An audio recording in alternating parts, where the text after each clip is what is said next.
I'm at the festival. Oh fuck! You know what I realized? I forgot that I normally do an intro and then do the title sequence and then get into the podcast, and I didn't do that this week because I'm exhausted. Yeah. Are we in the podcast We're right in the now? podcast now. We're on. Hey! Yeah.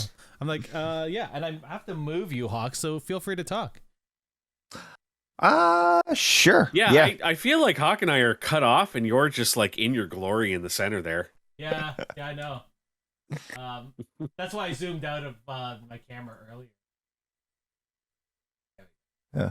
Right now, I just got an ad for Cetaphil on Twitch from our stream. I'll be joining it soon. Yeah. No, we're good. We're talking now, and we're gonna be talking about what we're watching. Well, we had talked about this a number of weeks ago, but because we all watch random shit. And, yes. I didn't even intro this show because this is Geeks with Kids, the bi-weekly geeky podcast from a parenting point of view. Not really a parenting point of view. I'm going to change that tagline one day, and maybe we'll switch. There's been a whole. This show's evolved over the years. Yeah. It's changed from the 8 years that we've been doing this. That I've been doing this, and not been 8 months. You're almost at a year. Right? Almost at a year. Yeah, almost a year. Yeah. And I think we're gonna do, I don't want to change the name. There'll be some branding probably changes and make the logo look different. I'm just gonna change IGN into GWK, and it'll look exactly the same. We'll just use the IGN logo. Hey, that way they seem to be doing well. GWK works both ways because Geeks with Kids, Geeks without kids. It's true. I think I'd have to keep the domain as Geeks with Kids because the emails all go there, and when companies try and reach out to us. I'm renaming my Twitch handle soon, and I'm already dreading. I'm just getting rid of the underscores. Such a pain, right? I'm getting rid of the underscores is all. That's fair. So that way it ties all the branding together, and then you don't have to type in the underscores every time. But it's just such a pain in the ass having to resync everything after doing that. Yeah, camel cap it just right. So that's when the first letter of every word is capitalized. Yeah. No, that's the plan. That's for the people in the internet that are listening to this. If they want to know what camel capping is, that's what it is. Anyway, that's the plan. I was originally going to do that, but I didn't want people coming and going, "That's Sorbin." That's Sorbin. That's Sorbin. Anyway, Geeks Kids, we're here. We're gonna do some things. This summer is gonna be a good revamp of stuff, and it'll be nice. We'll do more watch parties. We'll do some other fun things. Maybe we'll go to conventions again. Who knows if that's starting to sixth wave going. There's all that. Fun. Wave number 6, yo! Woo! The beard, Hawk. Dave is loving the beard, man. What? You don't like this? I went to IKEA today. I went to IKEA today, and I saw an older gentleman with the same hair as me, and I'm saying like at least 15, 20 years older than me, and I was like, I'm gonna have to change my hairstyle now. Wait, I need a decent and the thing. It was like an old white dude, and I was like, oh no, I can't do this, can I? I'm gonna have to. I need to clean up. I'm looking really homeless and scraggly right now. No, yeah, your beard doesn't look that bad, man. And your hair doesn't look. No, I need to clean up like the cheeks. You can't see it there. I have that too. I have like random stubble here, and I'm just like, I hate it. It scratches my kids when I give them hugs. And they're like, I need to do a big cleanup job too in that beard and the hair and that. I mean, the hair is always hard to judge in that because, this is just nothing's happening here and that. So, but this eventually reaches a point where I have to take the clippers out to get into them. Yeah. When it starts touching my ears, I've had the shaved sides for such a long time that when it touched my ears, I'm like, no, gross. I don't like that. Dave says that you're looking for Brent. You're looking Max Payne 3 style. I unfortunately don't get that reference. It's a good game. Maybe I'm aware of Max Payne. I just don't get the Max Payne. I never played one. Maybe that'll be one of the giveaway codes because I definitely have an extra code of that as well. There are some plans for some giveaways in the future. I have so many fucking Steam codes that I just don't need or use.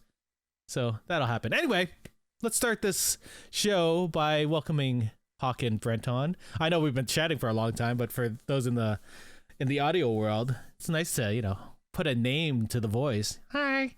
How's it going, guys? Good. Good. Other than us all looking a little bit homeless.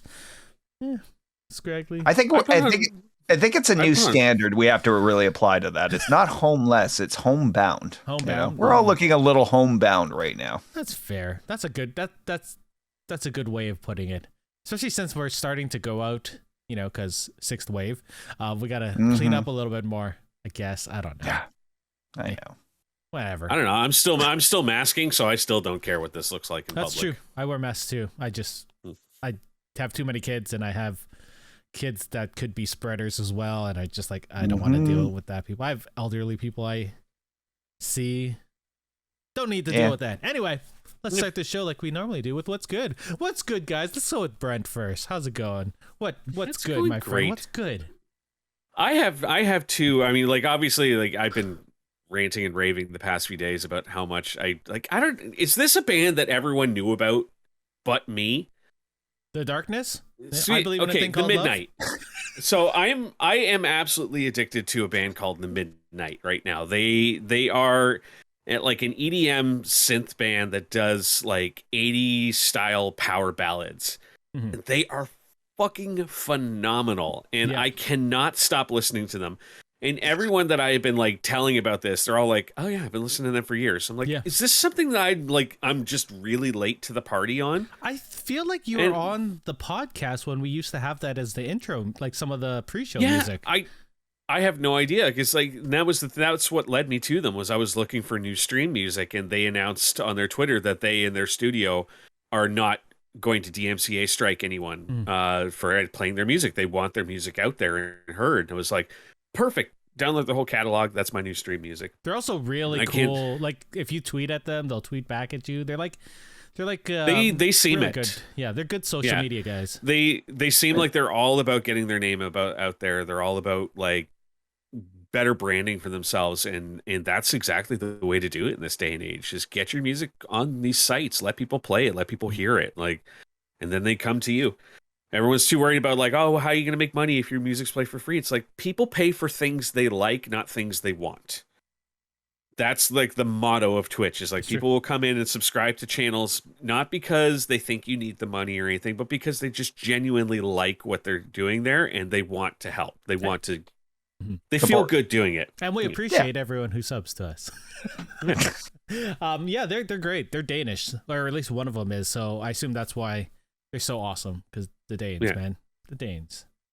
Yeah, and I showed you briefly the new artwork that's coming out of my stream, and then I found out that they just released a Halloween themed album that has music that sounds like it's right out of Stranger Things, and I was like, oh my god, that's perfect for the artwork too. There's my new intro theme. Stranger Things is releasing their first trailer tomorrow for the next season. Tomorrow. I thought they already did. Or at least they an actual trailer. Oh, an actual story. Okay. Yeah. So, because that's supposed to be coming soon, isn't it? I feel like. First half of the season comes out next month, and then the second half is July. Is this going to be the final? Are they splitting in two because it's going to be the final? Really? I think they're splitting.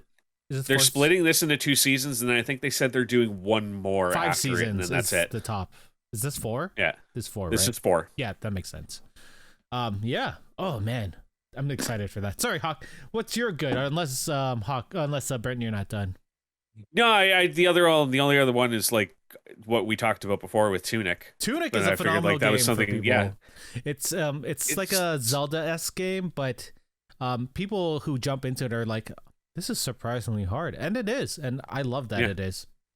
It's what got me about it is not the difficulty; it's how clever that game is.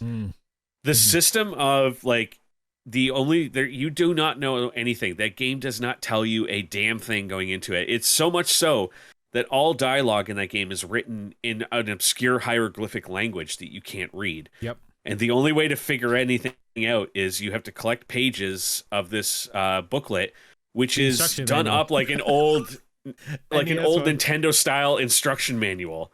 But you don't get the pages in order. So they're just random pages. So you're trying to figure out how to play the game as you play the game.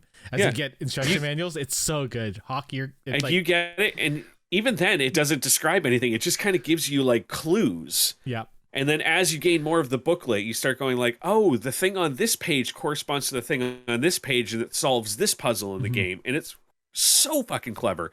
That mountaintop door puzzle at the end, I was blown away by how well that was done. This is the game where I actually grabbed a piece of paper and started jotting down things again. Like it's that type of game. It brought me back to old school gaming. And I wish they had a better balance of combat to puzzling in the game. Either that or just eliminate the combat altogether and just make it a puzzle game. It was just really that good. There are times when I was just like, why are the regular enemies harder than the bosses or like some of the bigger enemies? I was just like, it's so confusing. But it hit a big difficulty spike at the end of the game. Like the last 10% of the game or 20% of the game hit like a massive difficulty. For me, it was the boss at the end of it's the boss you fight on that one platform that throws the bombs at you. The thief, that one. I can't remember what the name of it was, but you're on like this small little round. Yeah, the shotgun. The shotgun, the bombs, and all that. Thief. Right there, I was like, that was the first time in the game where I was like, what the fuck am I playing now? Like. That was the one I was stuck on that guy for like 2 hours. I tried to upgrade a bunch for him. I was like, you're a pain in the ass. Anyway, Hawk, what's your yum? I know we're talking TV shows tonight, but really I have nothing else to talk about except like TV because that seems to be where my downtime gets spent the most in that. Get back to Elden Ring. I know, I really have to get back to Elden Ring, and that General Radon awaits. I just always assume you're binging the hell out of the game, because every time I go on PlayStation, I see Hawk online Elden Ring. And I'm like, holy wow, he's playing a lot. It's because you have not playing that much, probably, right? I guess, sometimes I guess if the game's left, the disc is left spinning on, or, the program's left turned on, it's going to read us that. But really, I haven't. I'll go and check your trophies and be like, let's see where he is in the game. And I'm like, wow, he's playing a lot, but he's making no progress the past few weeks. But that seems to be the way Elden Ring goes all the time. And I'm like, God, I just discovered another catacomb that I have to go explore. Mm-hmm. So let's see. For the television. Besides binging some old Law and Order that appeared on Crave and that. I recently discovered Tokyo Vice, which is apparently Michael Mann's first foray back into television since Miami Vice back in the 80s. And it's a fascinating little show in that. It stars Ansel Elgort from Baby Driver. He plays a guy Ansel Elgort from West Side Story? I guess that's what he's known for now. I'll always know him for Baby Driver. I haven't seen West Side Story yet. Although I hear it's fabulous. It's wonderful. Delightful. It's Spielberg. It's Spielberg. It has legally, it has to be great. Yep.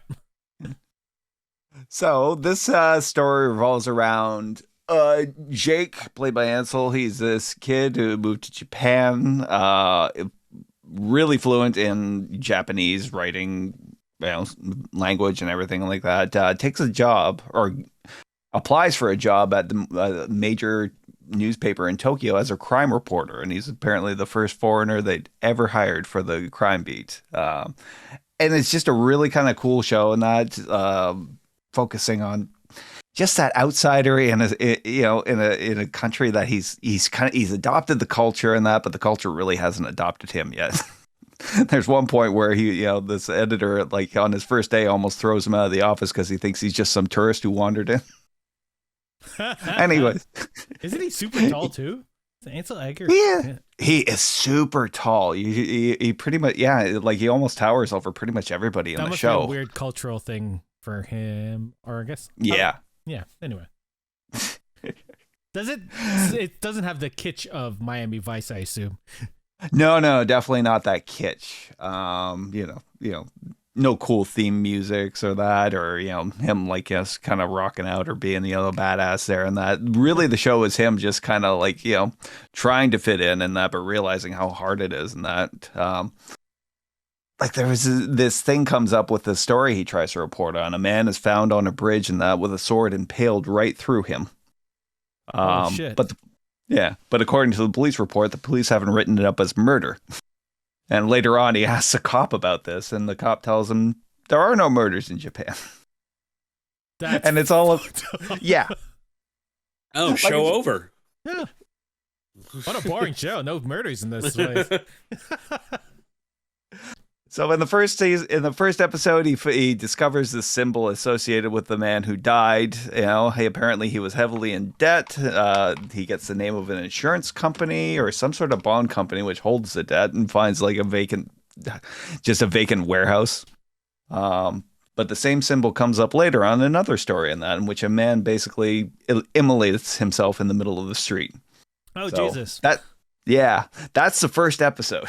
So this series, I'm on the Wikipedia, is based on a book by Jake Adelstein, and it's about his years working in Japan as a crime reporter. That's awesome. That is. Yeah. I wonder if these stories that you're watching right now are actually part of the book and actually happened. Is it actually set back in that time? Like earlier? It's dated about 2002. Which probably lines up with like when Adelstein was a reporter there. He was there 93 until 2005. Yeah, so basically it lines up with like his experience there. That's cool. It's great, and Ken Watanabe plays a hard-boiled cop in it. I have to watch the show now. Ooh. Yeah, he's co-star in it. He plays a hard-boiled cop. Eventually, he and Jake cross paths at some point, because like the opening is just crazy in that. Jake and him go to basically a meeting with the Yakuza. They're invited. Yeah, they're invited to this hotel. They're given strict instructions by the people in charge and that about who they can take drinks or food from. If anybody else approaches you with drinks or food, don't accept. But of course, they get escorted away from their safe place to their actual meeting with a Yakuza boss, and that who warns Jake if he goes on, exploring a particular story and that, then things might happen. Accidents happen. It's perfectly safe though, because remember, there's no murders in Tokyo anymore. There are no murders in Tokyo. Apparently. What a boring job. So, anyways. That's my I'm gonna get back into it later after we discuss some more. That's on what is it on in Canada? Right now it's on Crave. It's so HBO Max original, but it's featured on Crave currently in Canada. Man, nice. That sounds awesome.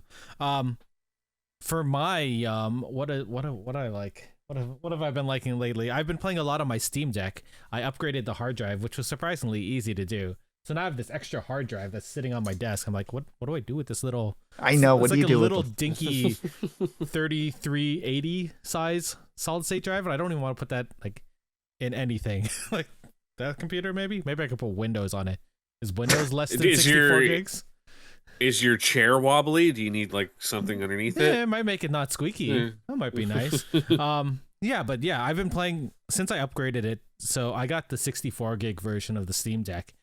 I put 512 gigabytes in there. I'm just downloading everything and just putting it on there and just playing it. I can remote play this onto my computer, or I can remote play stuff from here. So I can either play stuff on here that's installed on my computer or vice versa, which is crazy. And the technology in this thing is massive. The only thing I have an issue with in the Steam Deck is that it's sort of loud. The fan, when you get on gaming laptops and the fan is just like, a game's fucking taking everything. That's what sometimes the Steam Deck does, and that. I think I unplugged it, and it's just fucking like crazy. And the vent is right on the top, so if I move it, I just like fucking the air is straight in my face. But yeah, at nighttime I've been playing Stardew Valley in my bed. I'm like, so tired, but I want to play Stardew Valley. I gotta harvest more of these plants. I gotta get more into that. I got it for PlayStation so I can get the platinum in it, and I'm like, I haven't played it yet. It's fun, or I haven't played much. I love that game. It's so good. Mm-hmm. But I played the shit out of it on PC. Yeah. You can go into each other's farms and stuff like that and help each other out. You can like swap items and stuff. Neat. That'd be good if people are on different seasons. Yeah. The when I played it, they didn't have the multiplayer like when I originally played it, many years ago. But I'm just getting back into it and going back into it. It's awesome. Anyway, our main topic of the evening is what are you watching? What are you watching?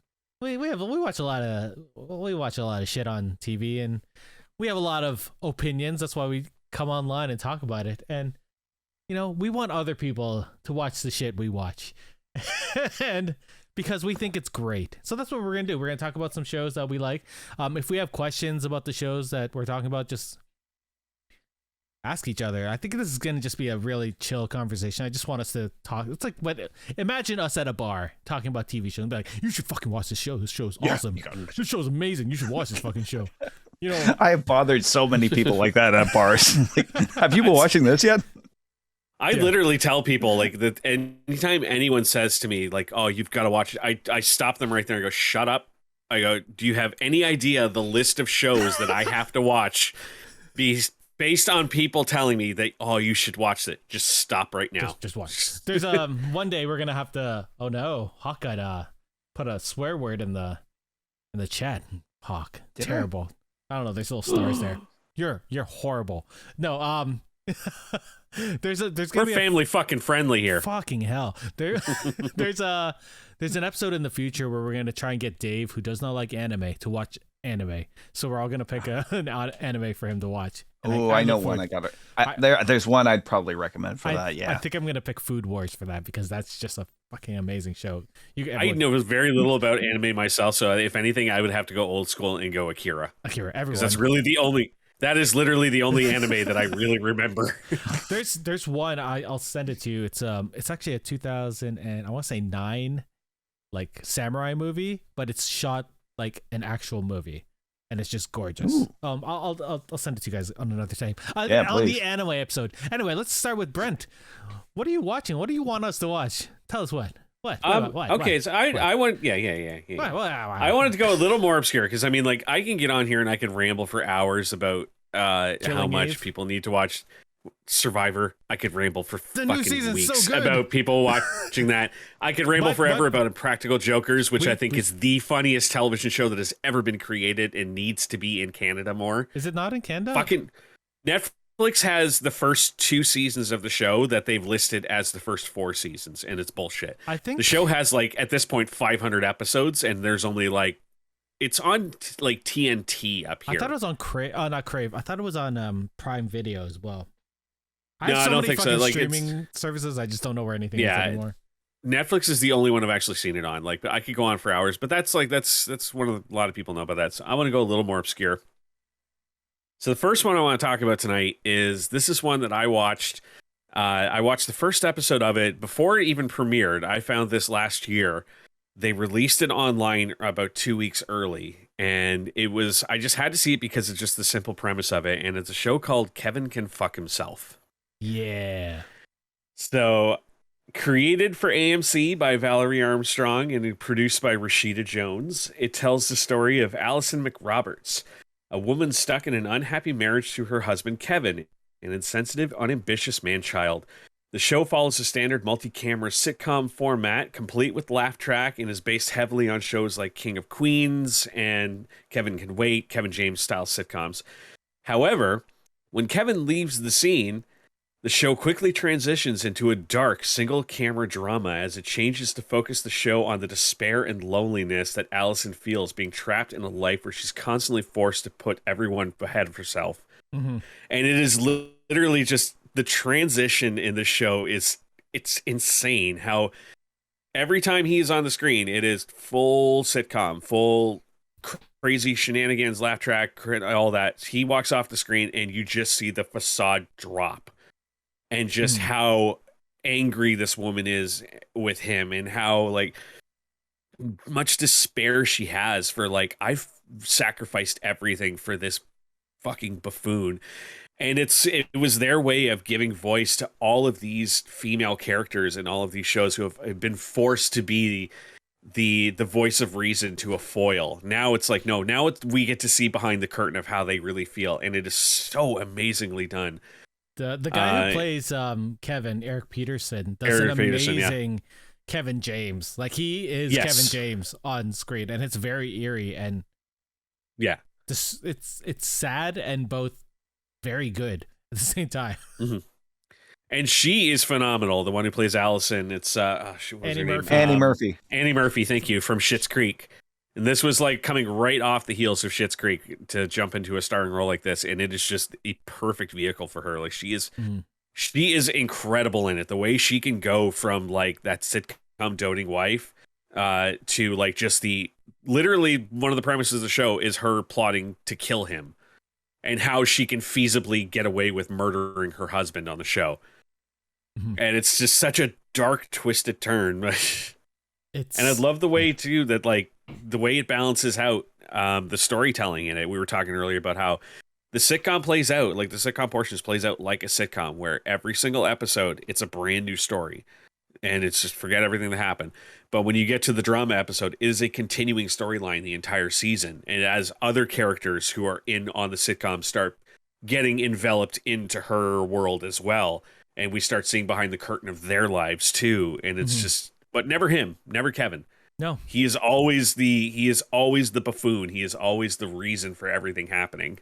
I feel like it would lose a bit of the magic if we saw him off the sitcom stage. Yes, absolutely. Yeah. And it's like, it's crazy how realistic the not sitcom set is.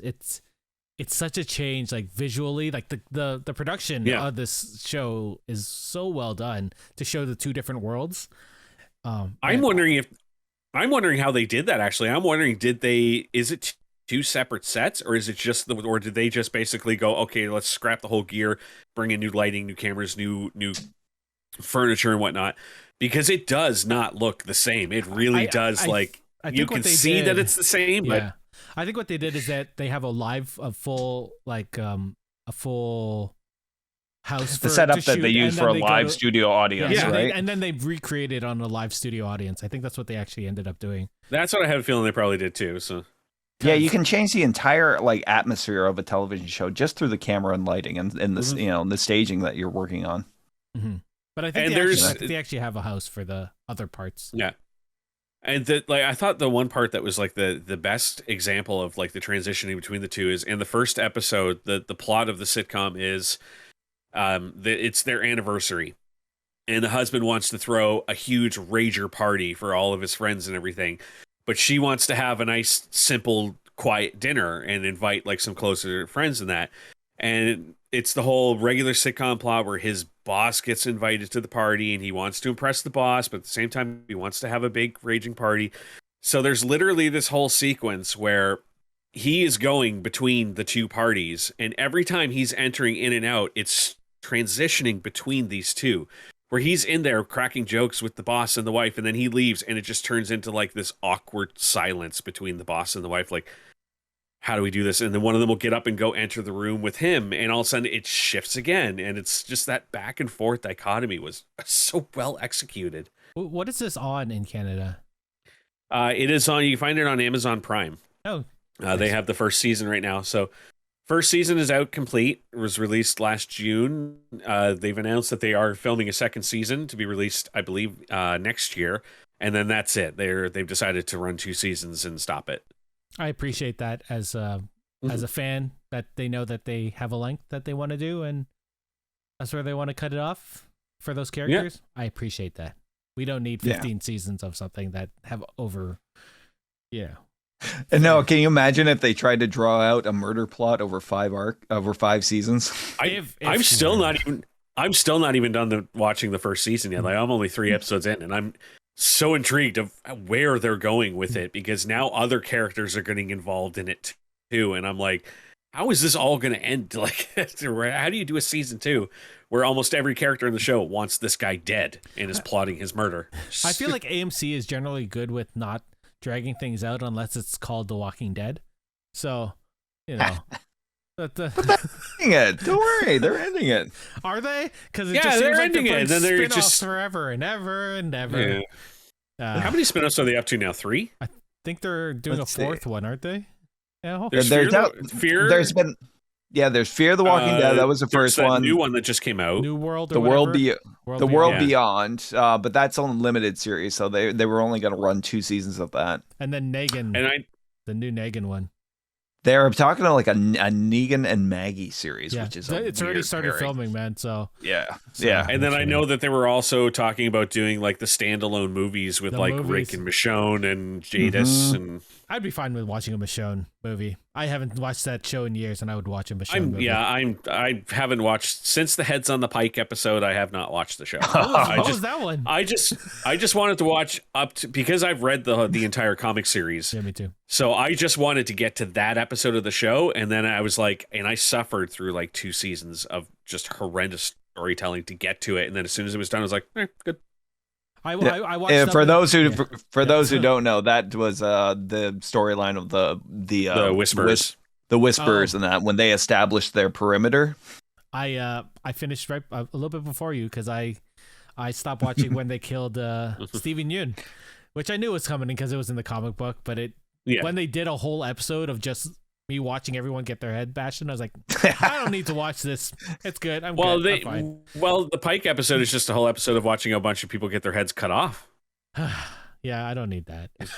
Yeah, that was a that's brutal cool. episode. That's cool. Yeah. Anyway, that's awesome. You have any questions, Hawk, for this show? No, I mean, like, I know it's been out there. The only reason I probably didn't get into it was just because, like, with its run on AMC and that, I hate sitting for scheduled television like nowadays and that, like I watch television when I want to. I will watch it when I have a chance. The only reason I'm only just now catching up is I had no idea it was on Prime. I watched the first episode. It was released on YouTube early. Yep. So I watched it like way back in June last year when it first launched. And it wasn't until literally yesterday when I was going like, oh, what show should I do for this podcast? So let me go through like Netflix and Prime and see what's on there and see what I can do. And I saw it and I was like, oh, fuck, I got to keep watching that. Yeah. It's such a good show. I started watching it after a couple episodes had gone off, and I was like, oh, I forgot this show came out. And I watched like 3 or 4 episodes, 3 episodes, I think. And then I started dropped off because, pandemic life. And then I will come back to it eventually. And now that it's on Prime. Yeah. Nice. Cool. Hawk, what's your first one? All right. So one show I think everybody's really got to watch is Yellow Jackets. It's a Showtime series currently on Crave. Its first season ran in 2021, and I think the new season will be coming up very soon. So everybody needs to get caught up on this one because this show. I'm trying to be good as far as television goes, and that and parcel off certain episodes here and there, and that not just binge everything all at once anymore. And that I try to parcel things. Couldn't do that with this one because I had to know what happened next. So they got a good cast. The cast is amazing, yeah. The cast is unbelievably amazing. For those who don't know, it stars Melanie Linsky, Tawny Cypress, Christina Ricci, and Juliette Lewis, and that's really not even the full cast in that. Ella Purnell, come on, Hawk! You're not going to talk about Ella Purnell. Gwen we have to get into that. We are going to talk about Gwen because she is very important to the first season in that. But I got to establish the premise basically.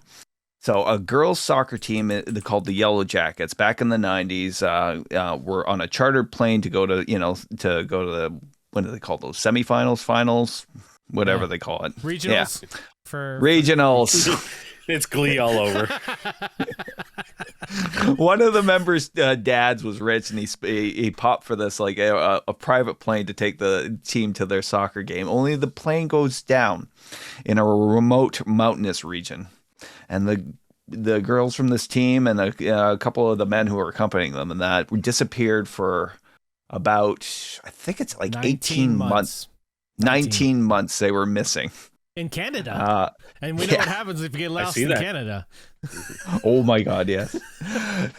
So it takes place in the mid 90s, which was, it was like, oh my God, I know that song. Every time the soundtrack came up, it's like, I remember that one. And then it counters that with the survivors in their 40s and mid, and how the secrets of what happened in those 19 months are starting to come back. Oh, yeah. So is this when we find out that the killer was Moose Jaws all along? Moose Jaws. The killer. Whatever happened to Moose I Jaws? don't know. He'll never come out with it. No.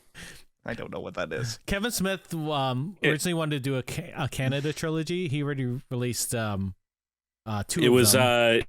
That Tusk Walrus was movie? the first one. Tusk, yeah. Tusk okay. was number one, and then Yoga Hosers was Okay. the second one. And then it was originally going to do a third movie, and it was all the trilogy was based around the Johnny Depp character that he was going to appear in all three of them. Yeah. And it was called Moose Jaws, Where and it's it was gonna be- literally just a version of Jaws but with a moose. Yep.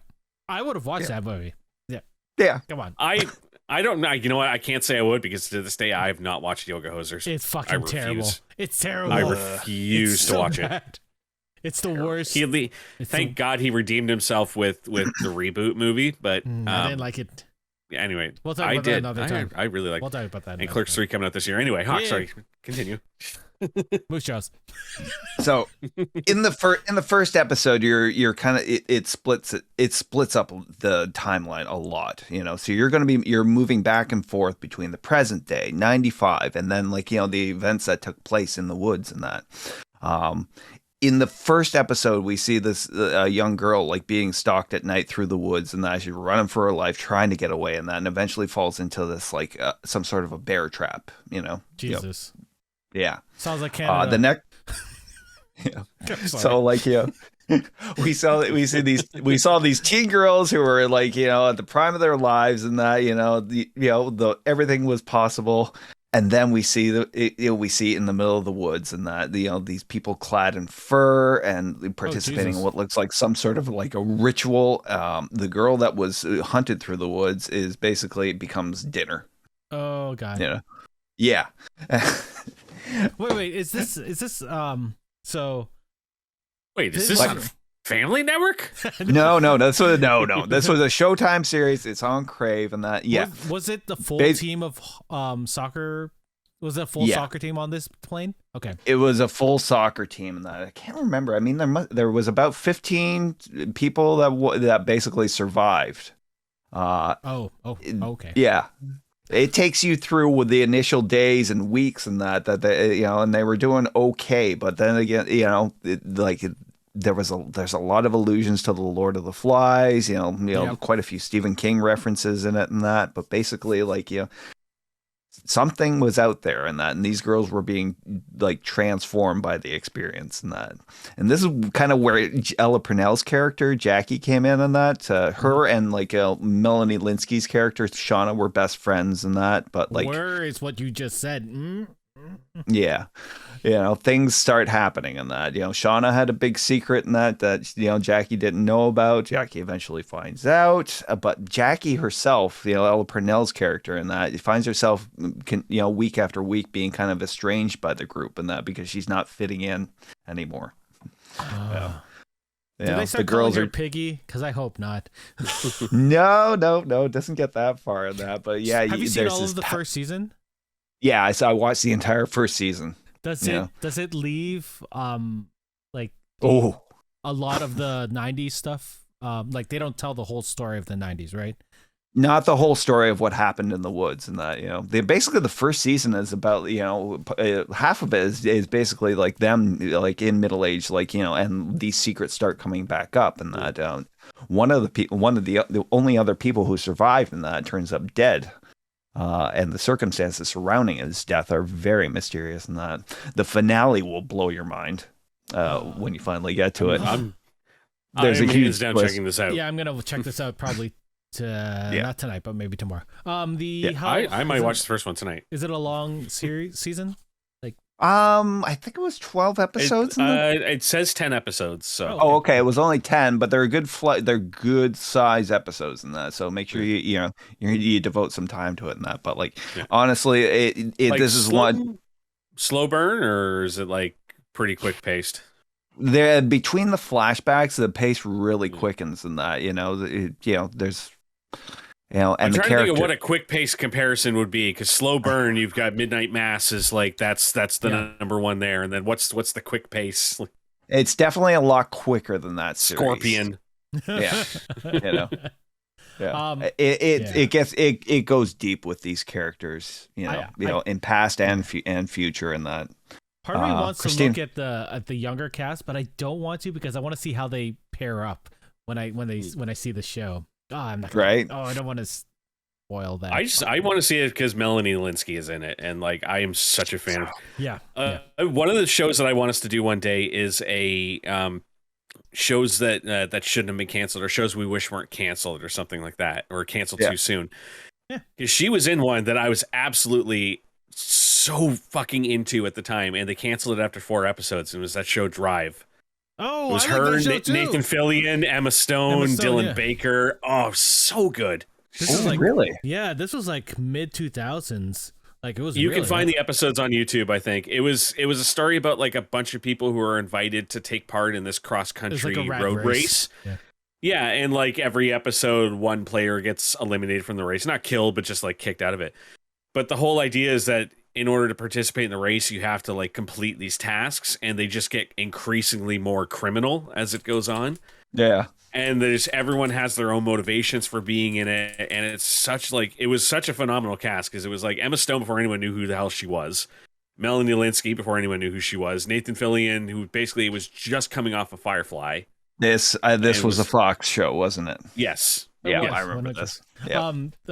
Who wasn't Dylan Baker Emma Stone's father too? Yes. Yeah. That was a good pair. I like them. They played well off each other. Yeah, but speaking, as far as Melanie Linsky and that, yeah, she has been a force of nature in that. You guys have both seen Heavenly Creatures, haven't you? Yep. Mm. Oh yeah. Yeah. Oh yeah, I remember watching that movie in the 90s and just being blown away. It's still my favorite Peter Jackson movie. In that. I remember her from Detroit Rock City, and that cheerleader movie that she was in like 99 or 2000. What's it called? But I'm a cheerleader. That's what it was called. Yeah. Oh, I love that movie with the Natasha Lyon. Yep. Oh man. Yeah. I'm gonna have to watch this Yellow Jackets show. I love all of these actresses. Right? Christina Ricci. I'm happy to see. I'm so happy to see Juliette Lewis and Christina Ricci doing anything these days. Yeah. Like they vanished off the face of the earth for so long, and I'm so happy to see stuff. Actually, not anything like high profile though. Like she hasn't been in anything prominent, so it's nice to see the two of them starting to get more prominence again. Didn't she do what's that? She was in the Matrix 4. She was in that Zelda Fitzgerald TV show. Yeah.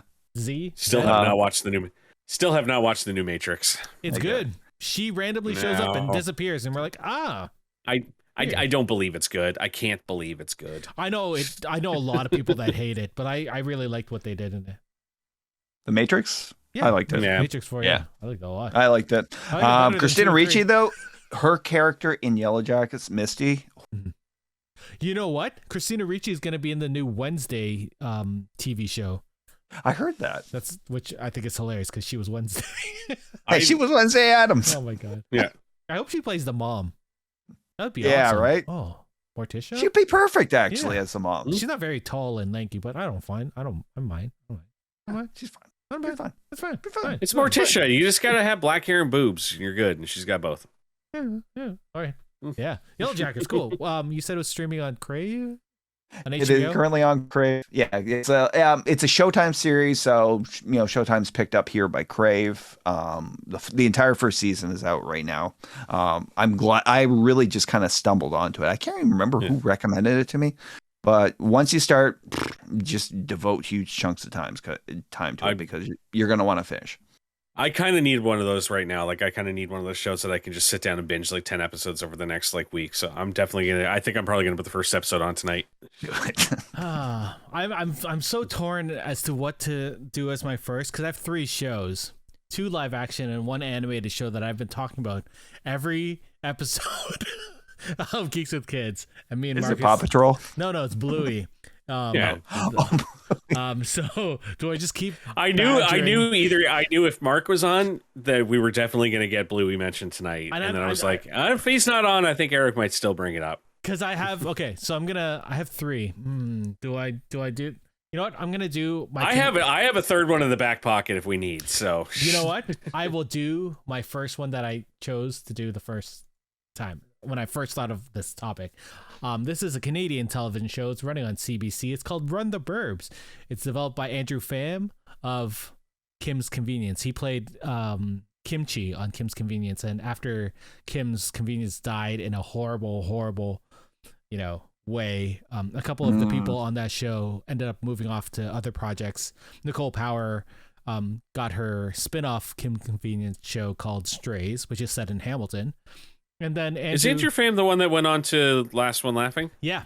So Andrew Pham is from Last One Laughing, and he developed a show called Run the Burbs, and it's about a mixed family living in the burbs in Toronto, and just living life. And it's a comedic show, so it's half an hour, it's 20 minutes without commercials. It's also filmed in Hamilton on Upper James, I believe is what they said, on the mountain on James. Hamilton. So Upper James. It's such. I live near there. It's such a good show because it's so relatable. As like I have a mixed family as well, and just the family dynamics of the show just feels so realistic. The first scene of the first episode is what every family does after they go shopping, like grocery shopping. They try and bring in all the bags in one trip, and it's so hilarious. I do that as a single guy. Yeah, like everyone wants. No one it's wants like to a go point back of out, right? pride to do it. Exactly. It's like a point of pride if I can carry them all at once. And when they're doing it, you can see the strain. They're like, oh man, the watermelon's falling. And when they bring it out,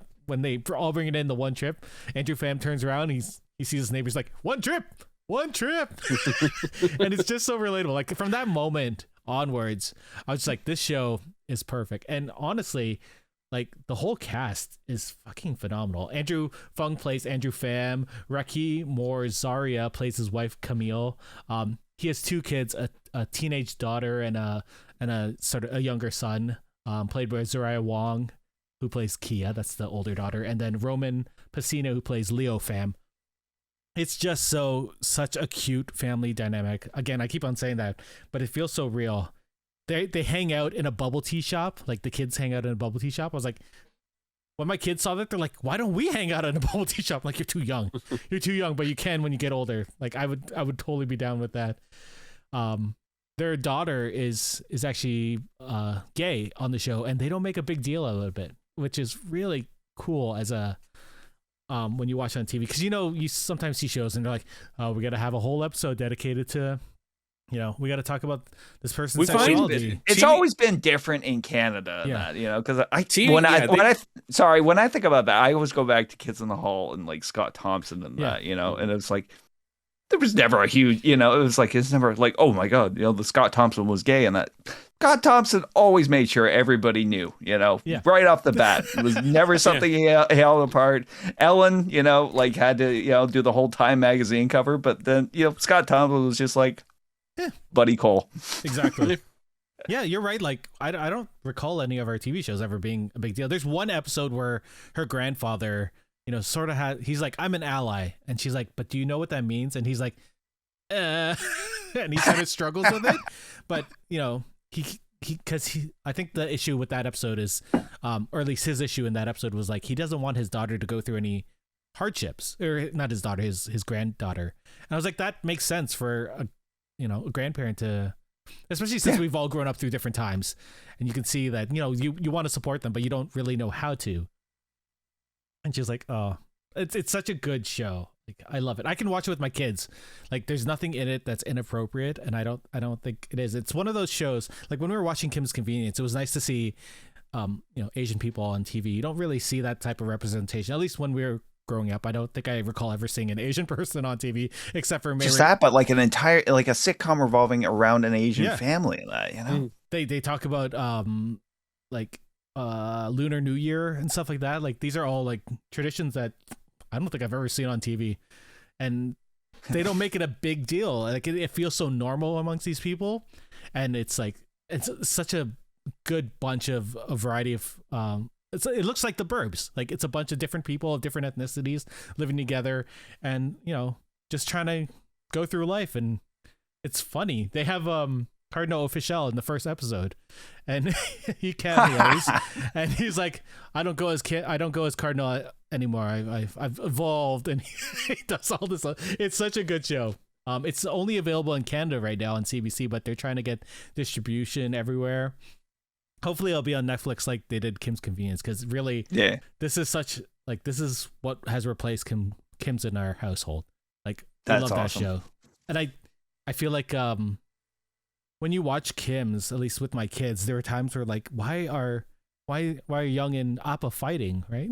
And I'm like, they had some issues when they're in the past, but this one's just like, they can just watch it and there's nothing like tense that I have to, explain. Oh, it's such a good show. The Canadian talent on this is just I just want to watch it. phenomenal. I just want to go back and watch it just because you talking about that grocery thing. Because like that was literally like every time I went grocery shopping, I would buy way too much shit. Yep. And when I lived in the apartment building and you had to take it and you had to get everything out of the cab, you had to get it onto the elevator and you had to get it up to your apartment. And I'm constantly trying to do it all in one trip. And every time you would have like some nice Samaritan who's on the elevator, like, oh, here, let me help you. And I would literally be like, no, I got it. I got this. I'm a pro. I can do this. I'm a pro. Like the secondary cast of this show is amazing too. Ali Hassan is the grandfather. I don't know if you know this. I know that name. He's a Canadian comedian. He's on CBC. He does I think he's doing the book thing on CBC right now. He's a known Canadian personality. That's the one. Personality. Camille's best friend is played by Julie Noki. I don't know if you recognize her, but on YouTube she does those explaining the pandemic to my past self. She's phenomenal on YouTube as well. Oh man. And it's just like people randomly show up of like Canadian talent. You're just like, oh, I recognize you. Also, Andrew Pham does a live Instagram chat every Thursday. So the show premieres goes on TV on Wednesdays. On Thursday, he brings people onto his Instagram and chats about the episode, the night before. Like Andrew Pham seems like, or Andrew Fung. I don't know why I'm calling Pham because of the TV show, but Andrew Fung seems like such a good guy. Like he's one of those people that can chat with his fans, and he just seems like a good, I guy. loved him on Last One Laughing. Like he was so phenomenal and just seemed like such a real like down to earth, easygoing like kind of comic. Exactly. Like he's not going for like gimmicks or anything like that. He's just going. I just want to make you fucking laugh. Yeah, and he does. Like, yeah. there's an episode where they recreate their first date, and it's like they all dress up like from 2005, and they do all their hairs like frosted tips and everything. Oh my god, I died laughing. It was so funny, and it felt so relatable because me and Megan started dating around that time. So Cinder's like, oh my god, that's everything. Remember when people used to wear multiple golf shirts on top of each other? Oh man, that was a thing. That was nope. Was it? No. Yeah, it was. It was It was like a 2000, like very early 2000 thing. I remember. 2004, 2005. They're very popular. Remember and then they had the what are they called? The golf caps. Lots of people. Oh, trucker's hat. No. Before that, they had the golf caps. Where the hair would be on the top, and then it would just be the bill. I don't remember what they were. I thought they were called visors. Yeah, visors. Yeah. That was okay. That was a thing for a long time. Remember? Wow. Yeah. I love Run the Burbs. It's probably my favorite show on TV right now. Just watch it. Just watch the show. It's on CBC Wednesday nights. Yeah. And then come to our stream on Wednesday when we talk about Moon Knight. All right. Any questions about Run the Burbs? Right now, I think they have. It's looking like there's one episode left to go. Yeah. Tomorrow. Not tomorrow. Sorry, Wednesday. They have been renewed for season 2. CBC has announced that they've renewed this show. Like other new shows, they renewed Run the Burbs and Son of a Critch, which is also a very good Canadian show as well. Check them both out. They're both good. CBC. Any questions about Run the Burbs? Any? No? All good? Good. I'm good. Go watch it. All right, Brent, number 2. Number 2. I'm glad that you did that one first because I get to stay on the theme of Canada with this one. This is another show that I have mentioned quite a few times. It has been my yum a couple times as well. I started watching it completely out of order. I think I started with season 2, did season 3, did season 4. Now I'm back watching season 1 for the first time. and it is a Canadian horror anthology series called Slasher. And it's hard. I think one of the reasons it's hard for people to catch onto the show is it has bounced all over the place. It was originally created by, I think it was called Chiller, was the site. Shutter, right? Shutter? No, not Shutter. Oh, it was okay. called like it's a now defunct one. I think it was called like Chiller or something. They created, like, they were the original ones to produce the show, and then they sold it to Netflix, where it went for the first 3 seasons. And then Netflix sold it to Prime, who sold it to Shudder, and now Shudder produces it. So you can find you can find the first 3 seasons on Netflix, and you can find all the subsequent seasons on Shudder. But anyway, they've done 4 seasons thus far. There's 4 so far. Season 5 is coming out this summer, and then it's been renewed for season 6 as well. So basically, it's a show premiered back in March 2016. It is an anthology show, so every single season is a brand new story, brand new characters, and it's all based around the theme of like old 80s slasher style horror. So every season is introduce a bunch of characters and then kill them off one by one while they try to figure out who the killer is. And every season, it's a new killer. It is a new design. They spend so much time going in depth in all of these characters to get you to really know them and really like them. It is so amazing to see. Yeah. And the thing is like, sometimes it's kind of by the books, and sometimes they will introduce you to a character, and you'll be like, here's one of the seasons. They literally introduced a character where I was like, okay, this is the main character. These are all oh, they just killed the main character in the first episode. Holy shit, like, this is what we're dealing with now. Like, no one is safe in these shows. It is fantastic. Is it like House on Haunted Hill, where it's the full cast returning every year? Or is it just certain ones? I would say equate it more to American Horror Story. It is similar cast member, like some cast members do return. There's a few cast members who have been in all 4 seasons.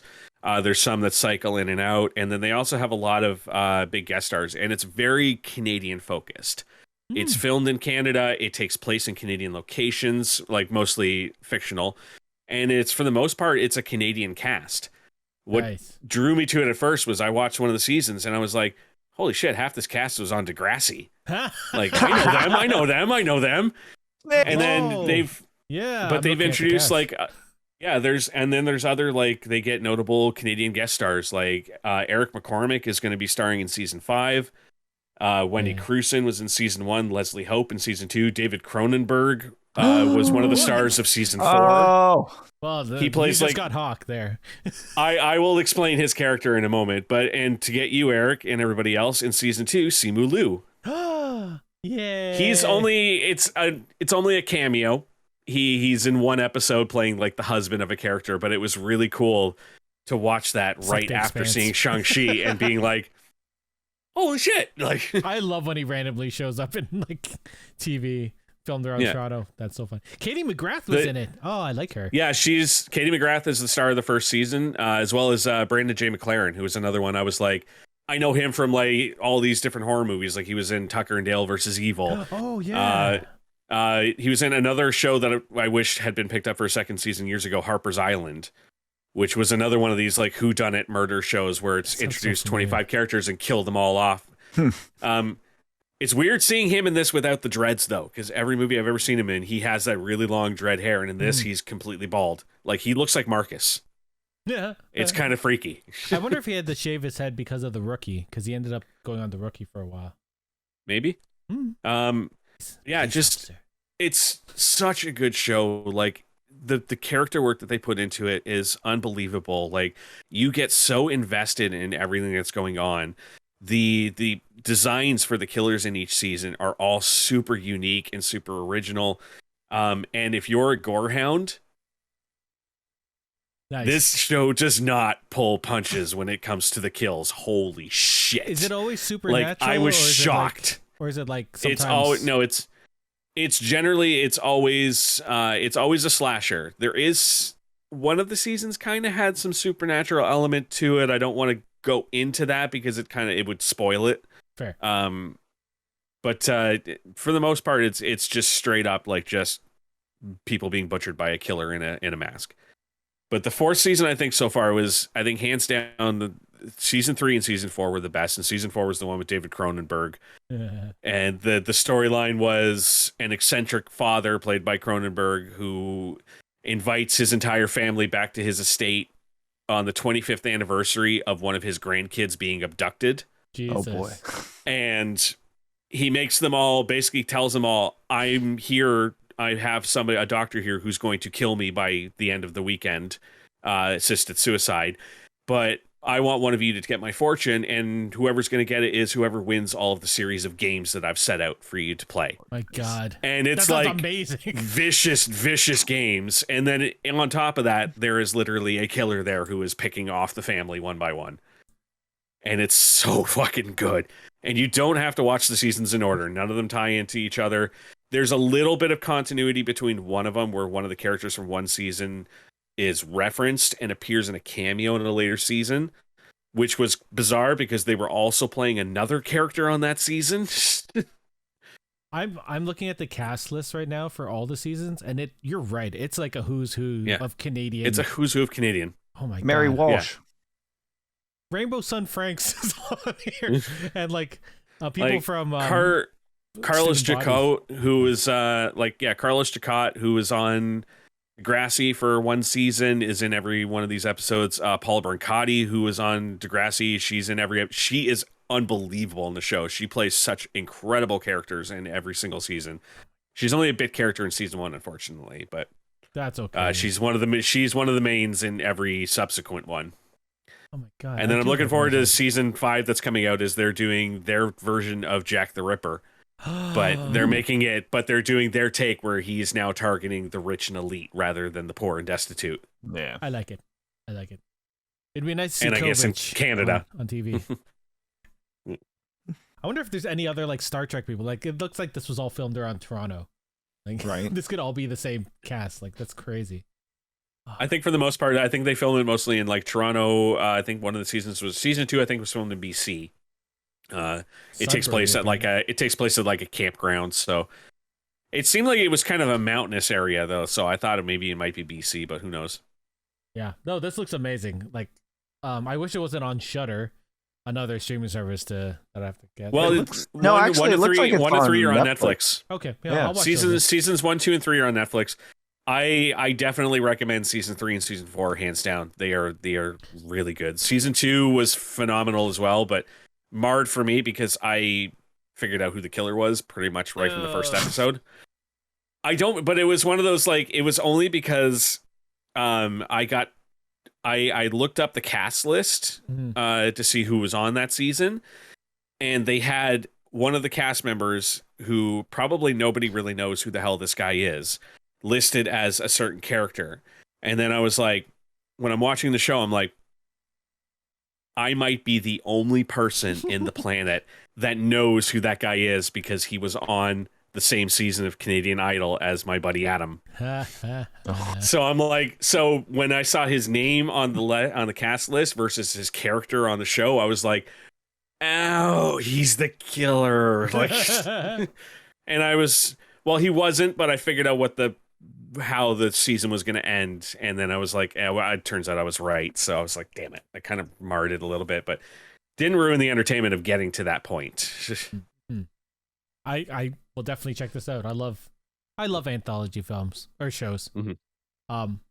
It's if you're a fan of the 80s style horror, 80s style slashers, and that, like, this is right up your alley. The last season that you just described, like, reminded me of Ready or Not, that movie that was surprisingly good. It reminded me. Yeah, the whole time I was like, I was getting vibes of Ready or Not, and I was getting vibes of 10 Little Indians. Fucking You're Next.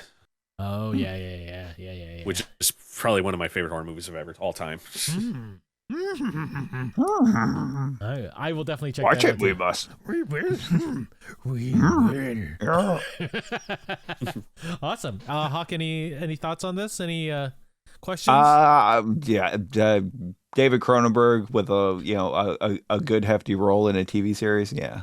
I gotta see that. Yeah, for sure. There's lots of it too, where like that season does a lot of like flashbacks to like the early, like the 25 years earlier, and watching him play like a 25-year younger version of himself on it too. And he is an absolute bastard in this show. Like, holy shit, he is a piece of shit on the show. And he does it so well. Season 4. We'll have to check it out on Steve Plus.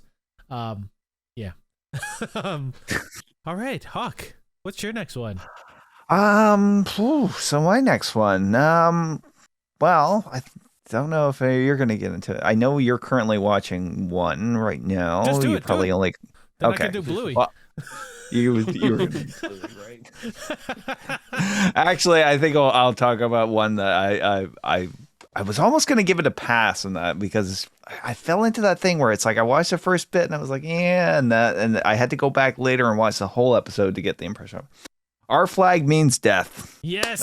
Wait. yes. How did you pass on that? I've been bugging people to watch that for ages. I know. I keep forgetting to watch it. Like after the last time we talked about it, it was number one on my list, and I keep forgetting about it. This show is so good. I can't wait. I hope they bring it back for season 2. Oh, they have to. Apparently, it's like the streaming, like nods it's getting is going through the roof, and that apparently it's like the most streamed show right now in the world. Yeah, it overtook. What did it overtake? That was crazy. Oh my god! It was it was big. It was like Book of Boba Fett or something. It did. It overtook Book of Boba Fett as the most streamed show this year. Yeah. Oh God, Ewan Bremner's in it too. Yep. Ewan Bremner is great as Buttons. Oh my god. I hex you. Leslie Jones, Fred Armisen do cameos. Oh my god. So good. So for those of you out there, this show, it falls into that style of British comedy. I think that I haven't seen since maybe the original Blackadder series, and I used to watch it as a kid. It also reminded me of like the comedy stylings of like Black Books, like those like 90s, early 2000s, like singles. Anyway, Blackadder is probably more accurate, but yeah, no, I agree. It follows the life of Steve Bonnet, and that who was basically his father came into money. He was raised very wealthy in that, and his father always reminded him of that he was that everything he was came from him. He at some point he suffers a midlife crisis. I'm only 4 episodes in, so Oh, okay. But yeah, I can also help describe. He suffers a midlife crisis and decides to pursue a goal of his since, he was, a wee lad. He wants to be the first gentleman pirate. Yeah. So he abandons his family and buys a ship and, gets a crew together and that and sets out for adventure on the high seas and that, which it goes stunningly bad for him almost from the onset. Yeah. What's amazing is that Stede Bonnet is an actual pirate. He was actually named the Gentleman Pirate, and like he was actually renowned in the pirating world because of his relationship. Like he had a friendship with Blackbeard, which gets explored in the TV show. In a different way. If you've ever played the pirate Assassin's Creed game, what was it? Black Flag. Black Flag. He's actually one of the people you talk to and you get missions from in the game. Nice. So that's amazing. Stede Bonnet. He in real life, I watched a small documentary on Stede Bonnet after watching the show. He didn't pirate for long because he did eventually die. Yeah. by the Queen's Queen's Navy, the King's Navy. But yeah. the TV show. I'm gonna let you talk because this show is fucking amazing. I'm grabbing it on Steve Plus right now. Yeah. It's the cast of characters and that is great. They all play such great supporting roles in that. Christian Nairn, who remember as Hodor, is in it. He plays. Who was his character's name? His name is Wee John Feeney. Wee John. Can we light him on fire? Yeah, we can light him on fire. Okay, I'm in. And as Brent mentioned, Ewan Bremner is in it as Buttons and that. He's like a second to the captain in that, and he is just hilarious. There was this one scene. The first episode? It's not much of a spoiler in that, but he's talking about, I'm not good at the hand-to-hand combat anymore, the captain, and that, so I had these things fashioned for me and that, and it's basically just a pair of dentures and that are made out of iron and that, and fashioned into fangs and that. He just sticks them in his mouth and that, and bites people on the throat with them and that. It comes back, which is hilarious and a great bit in the last episode. But in the first episode, he goes up to Steve and he's like, Captain, there's mutiny. And then you see all the other pirates sitting around. They're like, yeah, I don't really like his. I think the pros and cons of murdering him and taking the ship. But who's gonna read us a story at nighttime? We're talking about Pinocchio. So I was like, we need to find out if he becomes a real boy. Oh my god, it's so what? And then he pays them a weekly wage. It's so good. And it's like the who's who of British and New Zealand comedians are just part of this cast. And then randomly, like Brent said, random people just show up and are just like, holy shit. I guess but the real cherry on top of this this show has to be Taika Waititi in that. I don't think there is a role that he cannot tackle in that. And as we find out, he's the one who plays the infamous Blackbeard. Let's see. You're in episode 4, right? What happened in episode 4?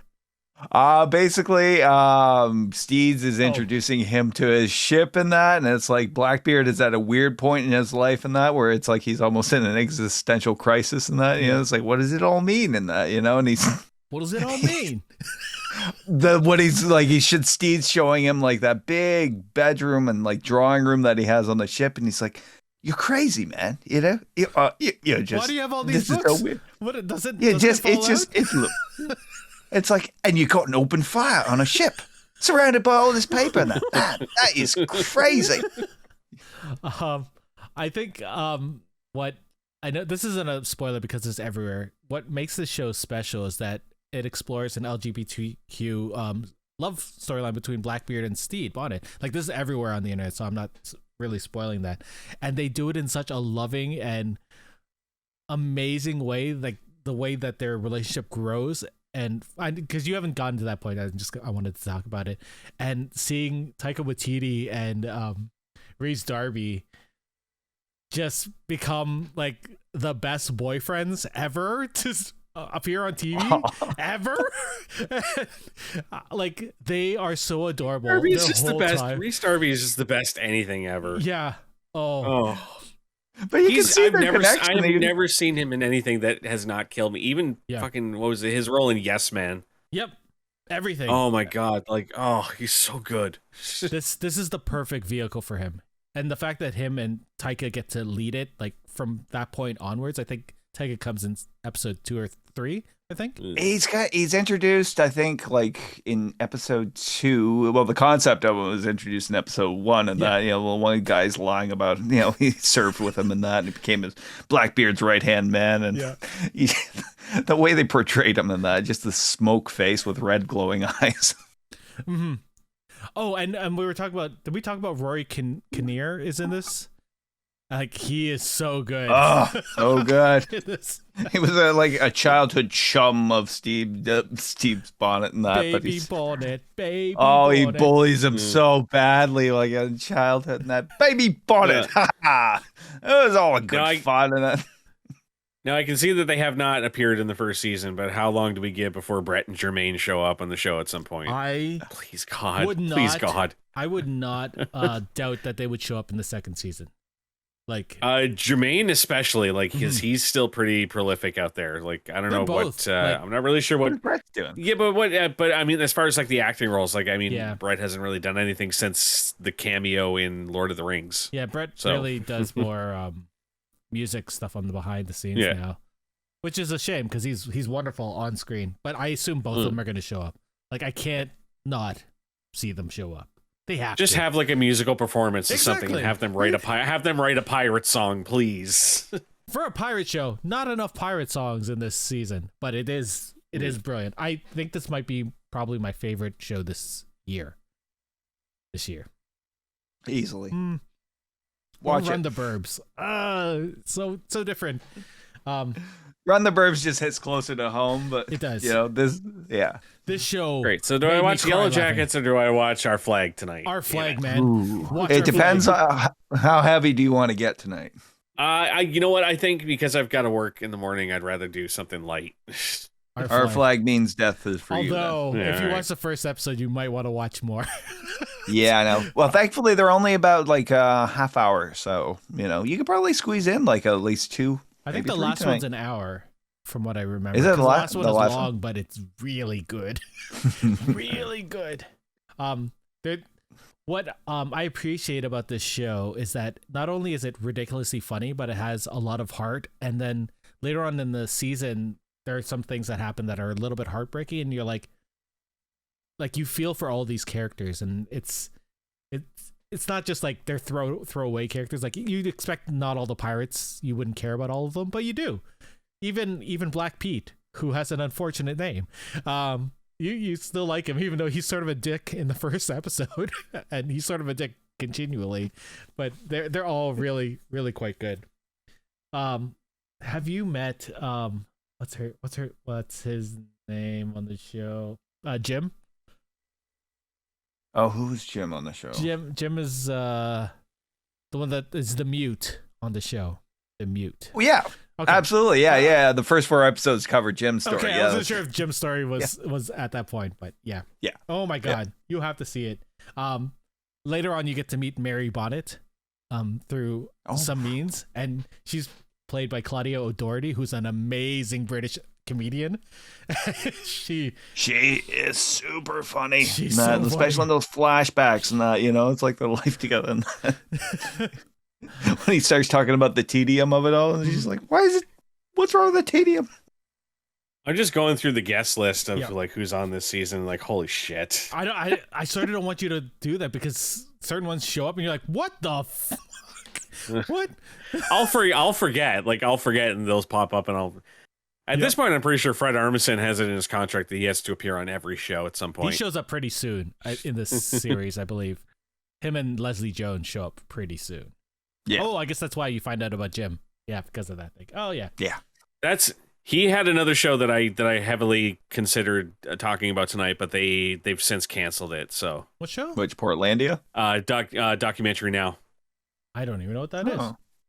It's him, Bill Hader, and Seth Meyers created, and Fred Armisen and Bill Hader star in every episode. And every episode is a fake documentary based on a real documentary. Oh, this And was. it is. I can it's see why this would unbelievable. appeal for Bill Hader. Bill Hader is obsessed with that guy who does that, you know, that voice, So Peter Graves. not Peter Or Graves. not Peter Graves. The guy who hosts like yeah, I know the one you're talking about, but Yeah. I have to look up the show. But no, 'cause I they- can't He find did. it. He It's- didn't know he was in for a murder this weekend. What was it called again? they documentary now, and it's hosted by Helen Mirren. Like she narrates the intro to every episode, Oh, but it's this is the one that they did the fake company, right? Making of Company episode. I'm not sure. It's they did like the rip off, or they did a spin off of like the making of the band. And I can't remember. It was like some rip off of like it was Fred Armisen's character from SNL, who was one of the original punk rockers. And they did like one of the episodes was a documentary about the origins of his music career, which was based on another one. I saw that, and he had 2 members of the Clash did a Yes. bit with that character. Yeah, This Amy one- Mann comes on and like performs with him. Like it's a whole bunch of like a who's who of like 70s rock like joins them. But the one episode that absolutely like there's a couple episodes that come. It was the first episode where they're playing sisters who live in like this farmhouse together, who have never seen the outside world, and it's unbelievable. There's the coffee and beans episode about the Peru's greatest chef that is to this day unknown. And then they do one about an MTV documentary crew with these 2 guys who went to like Colombia to like try and or they went to like Mexico to try and investigate the cartels. And in every segment of the show, it's the two of them playing different characters because they keep getting killed off. So the episode I was talking about is so they made a movie about the recording of the company Broadway cast album in the 70s, and they did a fake documentary now called Co-op, the original cast recording, and has John Mulaney playing a character that's very much Stephen Sondheim, and the lead actor in the Co-op musical is Richard Kind. So like this, I remember watching this and be like, this is fucking hilarious. And I thought that was just like a TV movie. I didn't realize that was a series. No, it was a series. They ran 2 seasons of it. That's amazing. I'm gonna have to watch all. It's one of those. It's one of those that might come back one day. It's kind of like they have like a Curb Your Enthusiasm deal where it's like when you have the ideas and you have the time. But ever since he started doing Barry, like I don't think haters had time to do it anymore. So that's fair. Yeah, that's fair. Like between Barry and between Seth Meyers having his own talk show. And apparently, he's being hinted as taking over for Lorne Michaels at SNL. Oh, really? Shit. Because Lorne Michaels is retiring after not after next season. Why don't they bring Conan? He's not doing anything. They're hinting that the two that they're heavily going after are either Seth Meyers or Tina Fey to take over the show. Oh, Tina Fey. I like both of them, actually, to be honest, so I don't mind. I don't mind either of them. Although Conan, he's not doing anything. No, Conan would be great. He's a fucking, Conan would. I think Conan would really like transform Saturday Night Live. I could see that. Yeah. He did that with Simpsons too. Because he wouldn't keep it the same. He would evolve it. Which is exactly I feel like what it needs. all three of those people would though. Like I don't think Tina Fey would keep it the same. Seth Meyers, I don't know. Not to continue going off on an offshoot tangent here, but I don't know if anyone caught this past week's Jake Gyllenhaal hosted episode. No, really good episode. They had this fucking spectacular game show segment, and then as well as this one about like home renovators that was wonderful. But the sketch that got me to watch it specifically was they had an episode about a human resources meeting at a company. Being mediated by Jake Gyllenhaal's like office character between 3 women who were being catty in a bathroom and Chucky, who they were being catty towards, and decided to attack one of them. Oh God! So they're doing this whole like office mediation and like resolving conflict resolution between Chucky trying to kill people and these girls being really mean to him. Oh my God! Oh, anyway. To go off of Our Flag Means Death, we're gonna do my last one, I guess, which is gonna be Bluey. It's a delightful TV show. It's Australian. It's a cartoon for kids. It's a children's cartoon, but I don't think it's written just for children. There's actually a lot of wonderful episodes. So this follows a family of dogs that live in Australia. They live in Brisbane, and each episode is about 6 or 7 minutes, and I think every single one is, if you have kids and there's a TV show that both kids and adults like, if you want to find something like that, Bluey is the perfect one, because they're short episodes, so you can just cut it off if you want to. The storylines are good. The parents are actually really awesome. The kids aren't annoying. The storylines are good. There's, when we were kids and we would watch Looney Tunes and we'd get introduced to classical music and stuff like that. Yes. They do beautiful things like that, where there's this whole sequence. So there's Bandit's the dad, Chili's the mom, Bluey is the older daughter, and then Bingo is the younger daughter. And Bingo has this dream where she's, a planet. Or she cracks open out of the earth, and she's like this space child, and she's going through. It's cute little dream sequence, but it's set to Holtz's The Planets the whole way through. So there'll be times when I hear my kids singing Jupiter just in the hallway. I'm like, what the hell? And they're getting introduced to like little pieces of classical music, or they'll start like talking about different concepts. There's a whole episode where the parents are building IKEA furniture. It's not really set IKEA furniture, but you could see all the boxes and they're fighting. But the whole concept of the episode is sort of this evolution of religion and mixed with evolution. So the parents are building on their deck, and the kids are going through like they're showing the evolution of mankind. And when Bluey's at the end, oh my god, I don't even know how to explain this episode without it like sounding crazy in my like to you guys. But it's one of those shows where you'll get something as a parent, but you'll get a different story as a kid. Like everyone gets something from this show. And sometimes I'll just watch it by myself if I'm feeling sad. I just want to watch something. But then you'll watch. What is it? What is it on? It's on Disney Plus right now. Okay. Because I feel like at this point, based on how much you and Marcus have gone on, and I mean, I can't relate for your excitement of it because I'm not a parent, obviously, but I feel like at this point I have to like at least watch it to see what the phenomenon is, because you guys are not the only ones that I keep hearing about the show from. It's everywhere. Anyone who has kids that are like in the 5 to 6 year old range, I'm like, I mentioned that name and they're like, oh god, yeah, like the kids are obsessed with it here. We were at a birthday party yesterday for our friend's kid turned 3, and he got a Bluey kid back, and all the parents like, yeah, Bluey.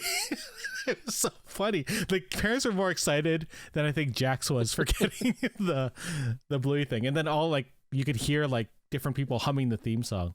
The music is also very good. Like it's not a soundtrack that I can't even think of a children's soundtrack that I can regularly hum in my head. Maybe Gargoyles, because I love Gargoyles as a kid.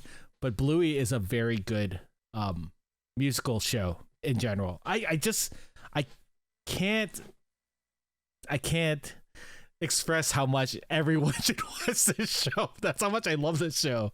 And oh my god, even on our strange new pod Discord, I think I started talking about Bluey with one of our new members over there, and that just came out of nowhere. Yeah. I know. I get the love you have for this. I love this.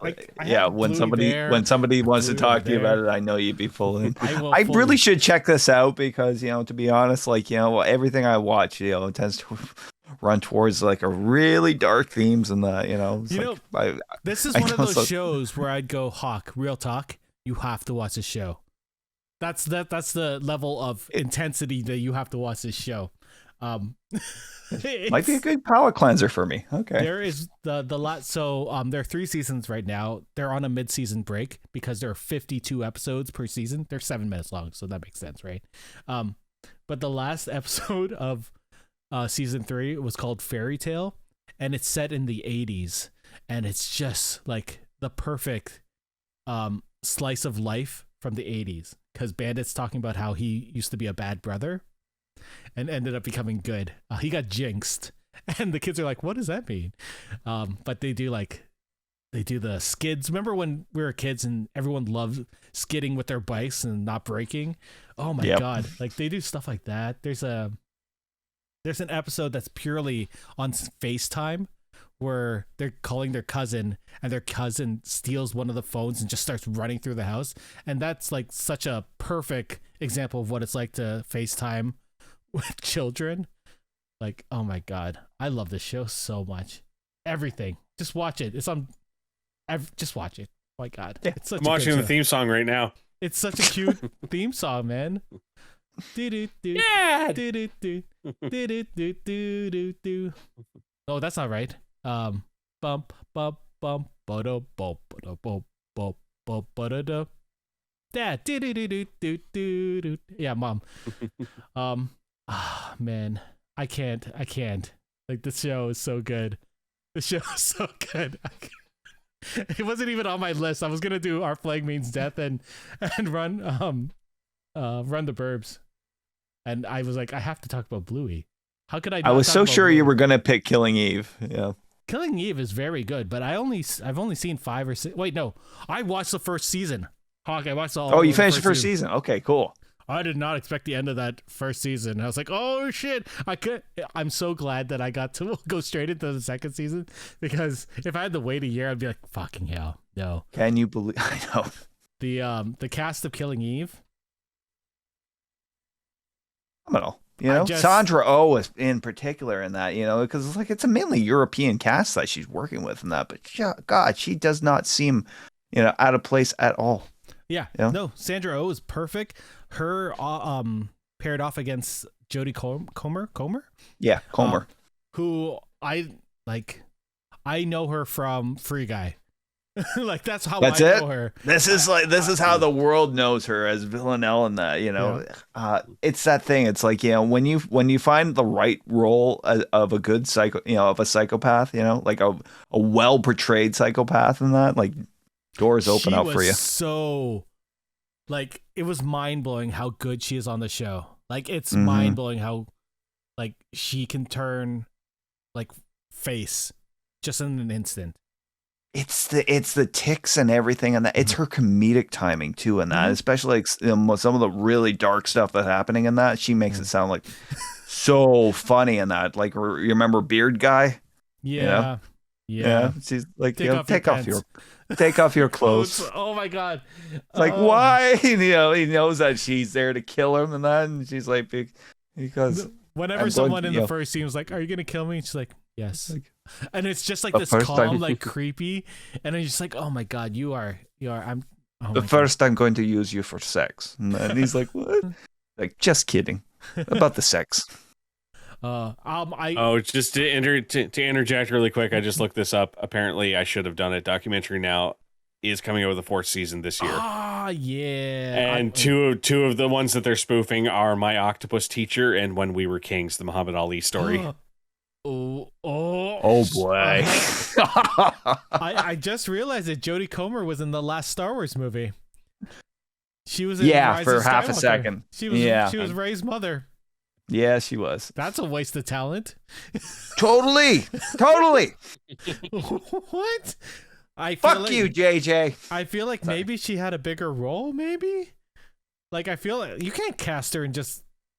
Like, if they had done anything different in that movie. I don't anything. I don't understand. This is another reason for me to get angry at Rise of Skywalker, which makes me really upset because I really, really hate Rise of Skywalker. Just add it to the growing cons list and that. There's no pros. It's all just I'm gonna make you hate me. Why? I've never seen it. I don't. I good can't for hate you. it. No. Do you know what? You're a better person for never having seen it. Yeah, you are better. I watched the first one and I went, we kind of seen that before. That's 3 movies all rolled into one. And then I watched the second one and I was like, I don't think I really need to continue with this anymore. So this is why, like, we'll talk about this when we talk about Star Wars in May, but soon. When I saw the first one, I was like, okay, it was entertaining, but we've seen it before. Hopefully the next one makes it better. I saw The Last Jedi, which I didn't like. And I was like, okay, well, at least they have one more to sort of, bring everything together. Personally, I didn't like what they did with Luke. I know that it's an evolution of the character, and I accept that.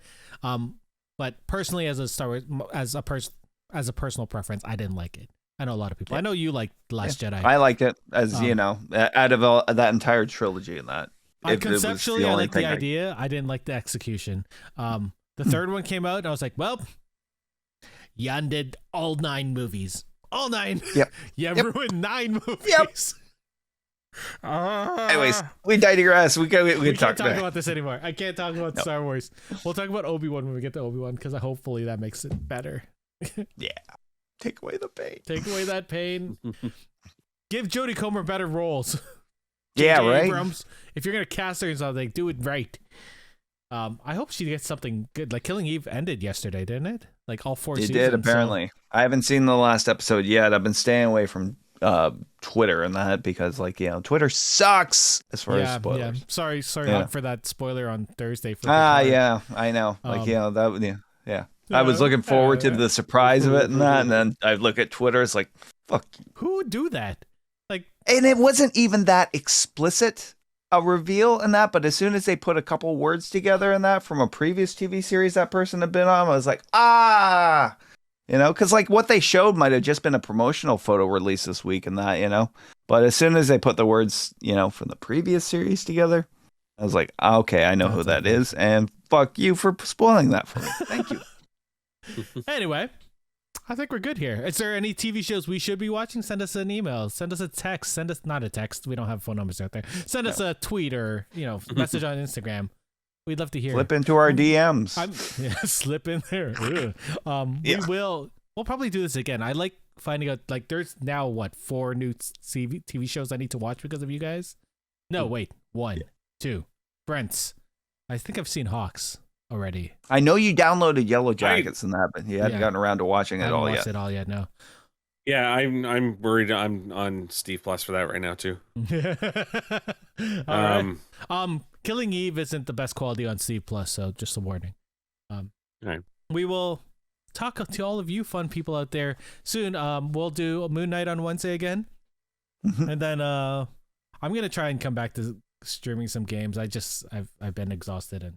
I want to see you play Elden Ring. Yeah. I want to see your progression in it. I want to. I am on the mountain of giants right now, going through that. So I want to see you fight the fucking final boss or the boss of that area. I've been trying to. It is incredible. So at the point where I'm at, not this point. This happened a little bit earlier.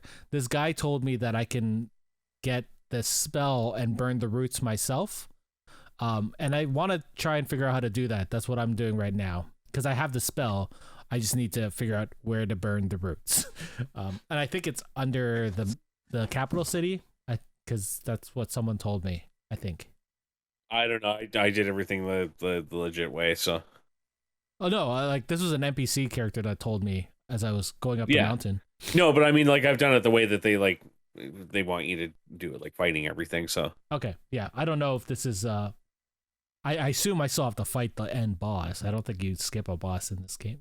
Could you? Maybe? I don't know. Yeah. I don't know. I haven't seen the ending. I'm trying to stay away from spoilers. I think no matter what, this one is mandatory. There's, out of the 180 bosses in the game, there's 12 that are mandatory. And even 4 of those aren't mandatory. They're just recommended because they're easier than others, than the alternates. Interesting. We'll not talk about Elden. We'll talk about that later. Anyway, we're going to go. Thank you guys for listening. Thank you for coming out. We'll talk to you soon. Goodbye. Bye. Well, that's it for us this week on Geeks with Kids. If you want to get a hold of us, you can send us an email at podcast@geekswithkids.ca. And don't forget to like us on Facebook at facebook.com/geekswithkids. Follow us on Twitter at geekswithkidscn. Check out our pics on Instagram at geekswithkids. And you can find all of this good stuff on our website at www.geekswithkids.ca. So if you like what you hear, why don't you hit that subscribe button and leave us a comment. This podcast can be found on iTunes, Spotify, Google Play, Stitcher, YouTube, and your favorite podcasting app. Thanks again for listening, and we'll see you next time.